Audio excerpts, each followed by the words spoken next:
25 years ago, 3 days before I moved into UMD for my freshman year of college, me and 4 buddies, we decided to go to the Minnesota State Fair. How many of you guys have been to the fair? Raise a hand, give a shout. Did anybody go over this past weekend to the fair? Or recently? Yeah, a few people. Awesome. Well, the fair is like the ultimate place for food. And food that's amazing. And actually, I don't know how, I need to check my notes. How would you kids say it? It's food that's bussin'? No. Is that, did I get that right? You want bussin' food? You go to the state fair? I bring it. I try to get down with the logo, the lingo of all of the kids here, the logo. But at the state fair, they're always trying to insert more sugar or more fat into already sugary and fatty foods, including these 3 brand new items from this year. Item 1, Cookie Butter Crunch Mini Donuts. We don't just need mini donuts, we need vanilla-flavored mini donuts coated with vanilla sugar, topped with Biscoff cookie butter drizzle and cookie crumbles. And if that's not enough, it's served in a bucket rimmed with cookie butter. They don't just want you to eat the cookies, they want you to slurp the bucket as you're walking around at the fair. Cookie Butter Crunch Mini Donuts. Number 2, we have not just bacon, but PB bacon cakes. You know, it's not a side of bacon. Bacon's the main course here. Thick-cut bacon dipped in pancake batter, griddled and topped with peanut butter, whipped cream, grape jelly, and banana. Who just loves bacon? This is their jam right here. Come on. Now, before we get to the next one, give me a shout out if you're a ranch lover. Just love the ranch. All right, this one is for you. Yeah! Deep fried ranch dressing. Come on. Ranch dressing filling made with ranch seasoning, buttermilk and cream cheese, and a panko shell, deep fried and dusted with ranch powder, served with a hot side of honey sauce. Come on, deep fried. The fair is all about the food. But when I was 18 years old with my friends, we did not go to the fair for the food. Now, before I tell this story, I'm going to give a disclaimer. This all took place well before I met Christ, in what I often refer to as my DC days. So I in no way encourage or condone any of the behavior I'm about to describe. In fact, please, please, please do not do anything I'm about to tell you. We were at the fair for one reason, the ladies. Me and my crew of guys, we thought, we were all that. That was what we were about back then. We talked a big game. The funny reality, though none of us would admit it, is we were all scared to talk to them. But we had a strategy because we had one bro in our crew who he wasn't afraid of anything and he would talk to anybody. Now, unfortunately for him, he was not the most attractive guy in our group. So the rest of us, we had a strategy. We always sent him in first to make initial contact. And then we kind of creeped up behind, and usually by the end of it, the ladies ended up with one of us and not with him. Sad for him, good for us. So we played out the strategy. We saw this group of girls. We send him in. He makes contact. We slowly engage, and we meet some ladies. Now, if you're at the state fair and you're a teenage guy and you meet some girls, there's 2 places you want to go. Maybe you've been to these places. Ye Old Mill. Has anyone been inside Ye Old Mill? I don't see it. See, this is... Ye Old Mill is... You guys are all good. You guys are good people. I like this. Ye Old Mill is a 2-person boat ride, specifically through pitch black tunnels. It's what we refer to as Makeout Lagoon. So... you wanted to get a girl in that boat with you. The second place you'd go to was the haunted house. Now, has anybody been through the haunted house at the state fair? So why do you want to go through the haunted house? Because it's dark again, and you strategically kind of situate yourself next to the girl you're interested in. They start going through, people start jumping out and scaring you. They start holding your hand, cuddling close, jumping out. So we call the haunted house the hold me house, because the girl would, want you to hold her. So we decided, eventually we talked to the girls and, hey, let's go to the haunted house. and things were going well for me. The girl I had met, we went in right next to each other. We get into the first scary tunnel. Sure enough, she grabs my hand, and I put my arm around her. I'm thinking things are going really well for me tonight. So after we get outside of the haunted house, I think, okay, I'd love to have a little alone time with her. So I said, hey, I said to her, I need to go to the bathroom. And like I was hoping, she said, oh, I'll go with you. I'm like, excellent. So we go, and after I come out of the bathroom, she comes out, and we're standing there, and I just walked up to her, and because we held hands in the haunted house, I grabbed her hand, and she kind of gave me a look, and I was like, okay, this is, and I just leaned in, and I kissed her.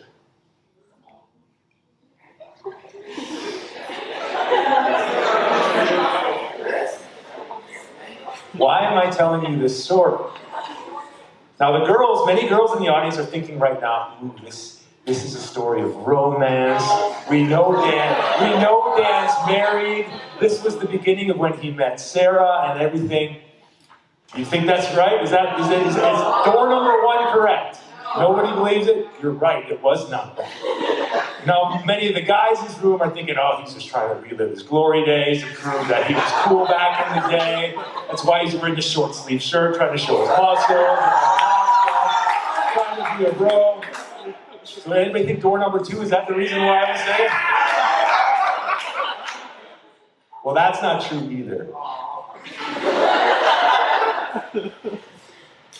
The reason I'm telling you this story is because when I kissed this girl, I was already in a serious relationship with another girl. Now this is where you should boo me, please. Boo me. So here's the thing, my girlfriend at the time had lied to me and told me that she had made out with another guy. I ended up finding out from her best friend that it was not true. So this was my little payback. But this is how I began my college experience. And this little love triangle, which I created, bled into my freshman year, and I was sort of entangled with these 2 girls, and everything got about as messy as you can imagine. Eventually, we broke up, and I broke up with both of them, and one of them broke up with me, and I just started spiraling downhill. I mean, I started drinking a lot, not just to party. I started drinking by myself, started using lots of marijuana. I was feeling terribly ashamed and guilty about myself. My self-esteem was way down. And I wasn't a Christian at this time, but this is what I thought. When I thought about God, which sometimes I did, I thought I was the last person that God would ever want. Maybe you've been in that place. Maybe some of you still kind of feel like that today. It took me a long time to learn this, but what I learned was there's a character in the Bible who you know who felt very much the same way. And his name was Simon. And when he first meets Jesus, he does not consider himself worthy at all. But Jesus chooses him to be one of his most intimate followers and calls him to ultimately be the leader of the first followers of Jesus. So we're going to take a look at his story. We're going to take a look at the rest of my story. And we're going to hear a little story from a special guest who's coming up later. But before we do that, I want to give you my sermon summary right now. We're going to go back to this, but I don't want you to lose my main points. Here it is right now. This is where I'm going. Jesus is establishing a kingdom where God is making everything we have messed up right again. We don't have time to talk about this kingdom that Jesus is creating, but that's his plan for the world. Jesus invites everyone to participate in this plan. And lastly, our past mistakes don't define the part we play. All that matters is how we respond to his invitation now. So let's talk about Peter. If you have a Bible, you can open to Luke chapter 5, verse 1 is where we're going to begin. I encourage you if you have a paper Bible. Otherwise, you can open it up on the Bible app on your phone, or you can just Google Luke chapter 5. And we're going to dive in right there. So Luke 5, verse 1 says this. One day, as Jesus was standing by the lake of Gennesaret, the people were crowding around him and listening to the word of God. So let's get a little context about what's going on here. Jesus is teaching in Israel to the Israelites. And the Israelites were God's chosen people. And for centuries, God had called them to follow him. But repeatedly, the Israelites lost trust in God. They rebelled against him, wanting to be their own lords and masters. We'll get to this in a second. And they fell victim to their own selfishness and their own sins. And God continually warned them, don't go that way. It's going to go bad for you. But over and over again, Israel keeps doing that, and horrible things result. But God promised them that he would himself come and rescue them. He would himself redeem and restore them and lead them into a great future. And by the time Jesus shows up on the scene, they've been waiting now hundreds of years for this promised coming one, the Messiah, to come to rescue and redeem them. And when Jesus shows up on the scene, he announces himself as this. And he doesn't just do it in his words, he's demonstrating it by healing people, by doing miracles. We heard last week from Jenny how he healed this woman who had spent all her money on doctors trying to deal with her flow of blood. So Jesus comes, he's demonstrating who he is through miracles, and he's gathering crowds of people. They're thinking, is this guy the one? Is this really happening? So here we are, and Jesus is teaching a group of people. Now, what's amazing about Jesus and the whole story, and this is where we get to the map. So Jesus, when he came, this is the map of Israel at the time of Jesus. When Jesus came, he did not go to where you would expect him to go, which is Jerusalem, down here in the south. That's where all the prominent people, all the rich people, and all the high-up religious leaders, everyone thought if the Messiah came, he would go there. Instead, Jesus goes way up north to this lake is called many things, the Sea of Galilee, the Lake of Gennesaret, the Lake of Gennesaret in your Bible. But to this lake, to the town of Capernaum, where he spends years teaching and healing people. And this is where he is today. And from the perspective of the elites in Jerusalem, they were backwater, they were uneducated, they were unimportant. They were basically like the Bemidji of... Anybody from Bemidji here? Yeah. I like to give a shout because they're up north and, whatever. But Jesus goes to them, not the important ones. And so we pick it up here in Luke 5:2. So he's teaching the whole crowds, but then he targets these insignificant fishermen, the last people you think Jesus would choose to be his followers. It says this in verse 2. He saw at the water's edge 2 boats left there by the fishermen who were washing their nets. He got into one of the boats, the one belonging to Simon, and asked him to put out a little from shore. And he sat down and taught the people from the boat. So Jesus is teaching the crowds, and he uses the boat as a natural amplifier, the water. If you ever been on the lake in your cabin and you make a sound, it just booms out throughout the whole lake. So he uses the boats for that, but then he also very strategically picks the boat of this guy, Simon, because Jesus cares about him. Let's talk about who this Simon guy is. If you read the story of the Gospels, Simon, who eventually becomes Peter, is the most prominent character you'll meet. And Peter is loud, he's opinionated, not afraid to speak his mind, and sometimes he is absolutely right on. You're like, go, Peter! Other times he's absolutely dead wrong. It's like the worst. It's like, Peter, don't! But he was a natural leader. And in the Gospels, this gets him in a lot of trouble. And it's likely that his whole life before we meet him in the story, that his big mouth was getting him in trouble. Yet Jesus doesn't care about that. He doesn't care that he's just a lowly fisherman. You can go to this is from The Chosen. You guys should watch the show. It's amazing. But that he targets this guy. So verse 6, he says, when they had done so, they caught, verse 4, I'm sorry. When he had finished speaking, when he's finished teaching the crowd, he says to Simon, now to him individually, put out into deep water and let down your nets for a catch. Simon answered, Master, we've worked hard all night and haven't caught anything. But because you say so, I will let down the nets. Now, it's hard to exactly gauge kind of how Peter's interacting with Jesus here. This is kind of the way I read it, is clearly he's seen Jesus teaching these huge crowds. He's probably heard of all the miracles he says. And he calls Jesus Master, so he clearly has some respect.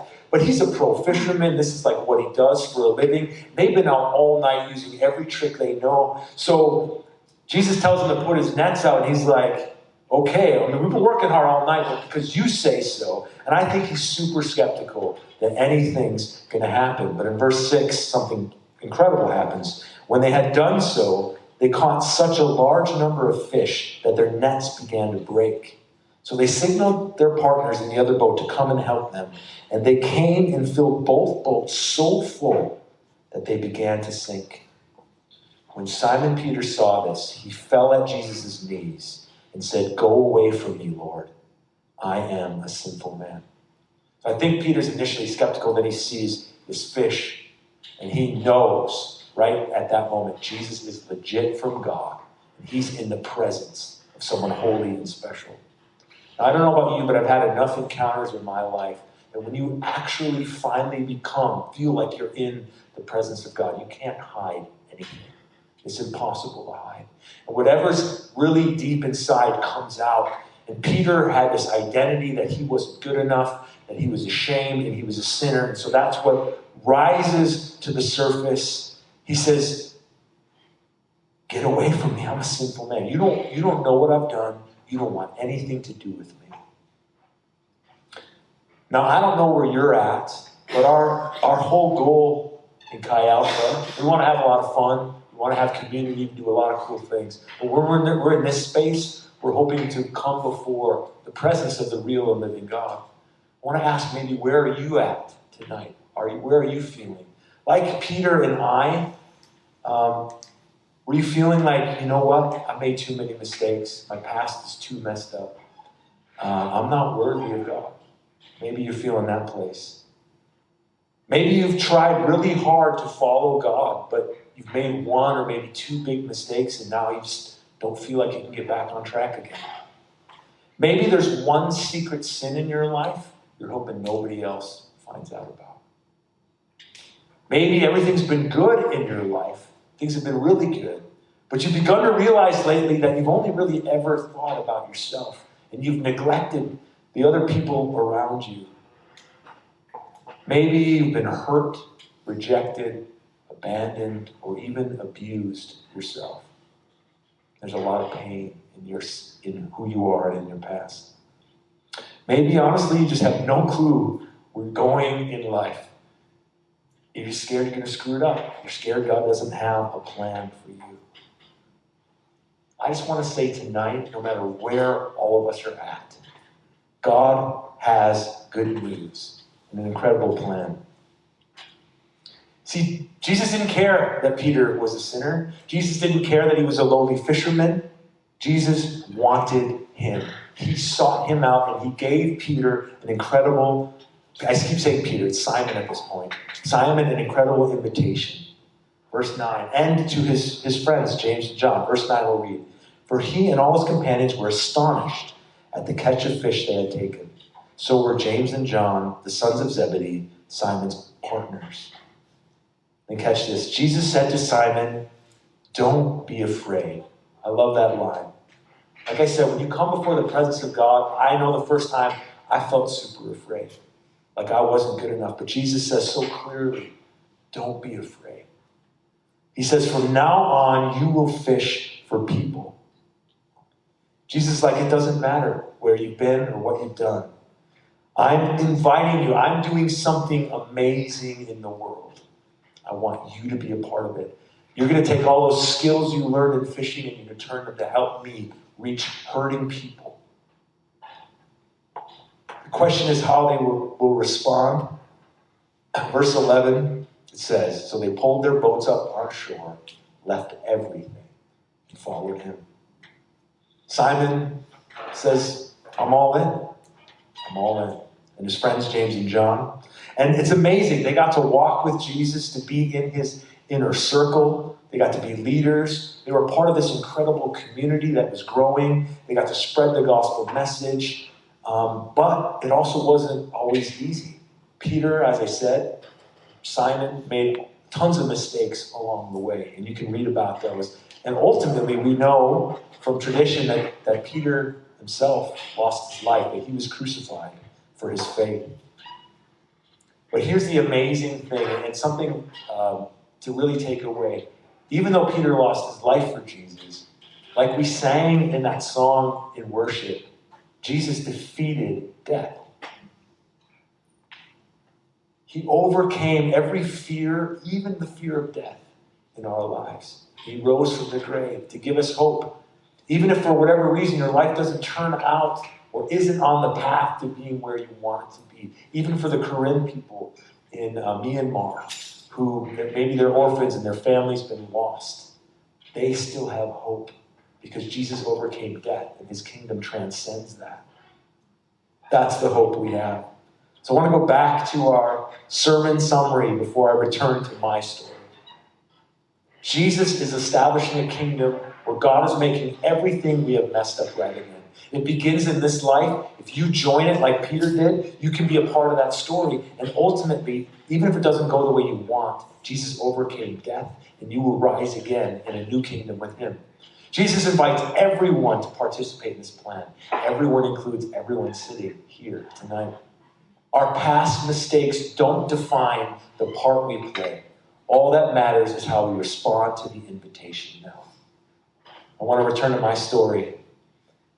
So I began to realize after the drama of these relationships throughout my freshman and even my sophomore year that I was hurting, spiraling downwards, thinking no one could possibly love or value me.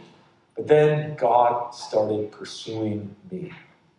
A girl I met at a party told me about Jesus, and I began reading the Bible, and I was like, this is amazing. I didn't know Jesus was like this. I didn't know he said these things. I didn't know he did these things. And then out of nowhere, I met a Chi Alpha pastor. I was in line on campus, and I bumped into this campus pastor. He introduced himself, and he just said, would you like to talk? I'd love to hear more about your story. So I sat down with him and shared all the stuff, and he just listened to me, and he cared about me. It was incredible. And then things got really crazy at this point. God just made it very clear for me. This pastor told me I should come to a Chi Alpha service sometime. But I was super reluctant. I wasn't sure what I believed about God or faith. I was feeling ashamed and unworthy. Besides, I worked every Chi Alpha night. So I always had that excuse, well, maybe I'd come, but I have to work. Well, God decided to do something about that. In my foolishness and my partying, because of alcohol, I missed a shift. And they weren't having that.